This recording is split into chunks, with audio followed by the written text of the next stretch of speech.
latest movie and updates, watch my channel. Please subscribe and comment. Let's move into the video. ప్రపంచవ్యాప్తంగా సినీ ప్రియులు అత్యంత ఆసక్తిగా ఎదురు చూస్తున్న ఫిలిమ్స్లో హరిహర వీరమల్లు ఒకటి. ఈ చిత్రం విడుదల గురించి జరుగుతున్న ప్రచారం, పెరుగుతున్న ఊహాగానాల నేపథ్యంలో నిర్మాతలు అధికారిక ప్రకటన రిలీజ్ చేశారు. జూన్ 12వ తేదీకి ఈ చిత్రాన్ని మీ ముందుకు తీసుకురావడానికి అవిశ్రామం ప్రయత్నాలు చేస్తున్నాం. అయినప్పటికీ ఆ తేదీకి సినిమాను థియేటర్లోకి తీసుకురాలేకపోతున్నాం అని తెలియజేస్తున్నాం. కష్టమైనప్పటికీ తప్పనిసరి పరిస్థితిలో ఈ నిర్ణయం తీసుకోవాల్సి వచ్చింది. ఈ ప్రతిష్టాత్మక చిత్రాన్ని మరింత గొప్పగా మలచాలనే ఉద్దేశంతో ప్రతి ఫ్రేమ్పై ప్రత్యేక శ్రద్ధ తీసుకుంటూ అద్భుతమైన చిత్రంగా మలిచే ప్రయత్నంలో చిత్ర యూనిట్ నిమగ్నమై ఉంది. అందుకే సినిమా మరికొంత సమయం తీసుకుంటున్నామని చిత్ర యూనిట్ తెలిపింది.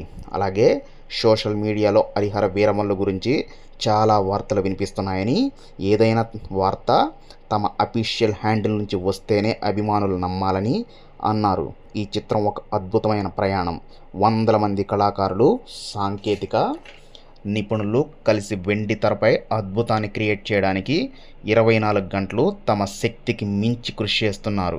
కాస్త ఆలస్యం అయినప్పటికీ చరిత్ర క్రియేట్ చేసేందుకు హరిహర వీరమల్లు సిద్ధమవుతున్నాడని తెలిపారు. త్వరలోనే ట్రైలర్ను కొత్త రిలీజ్ డేట్ను తెలియజేస్తామన్నారు. మరి చూడడానికి సిద్ధంగా ఉండాలని అభిమానులకు తెలిపారు. మరి పవన్ కళ్యాణ్ కొంచెం సినిమా లేట్ అయినప్పటికీ చరిత్ర తిరగ రాస్తాడో లేకపోతే లేదో చూడాలి.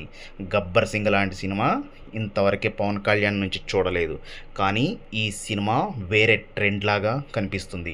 మరి ఈ సినిమా ఎలాంటి ట్రెండ్ క్రియేట్ చేస్తుందో చూడాలి. మరి నిర్మాతకు ఈ సినిమా లాభం తెచ్చి పెడుతుందో లేకపోతే నష్టాల్లోనే ఉంచుతుందో మరి ఇంత ప్రతిష్టాత్మక చిత్రాన్ని వెయిట్ చేసి చూడాల్సిందే థియేటర్లో.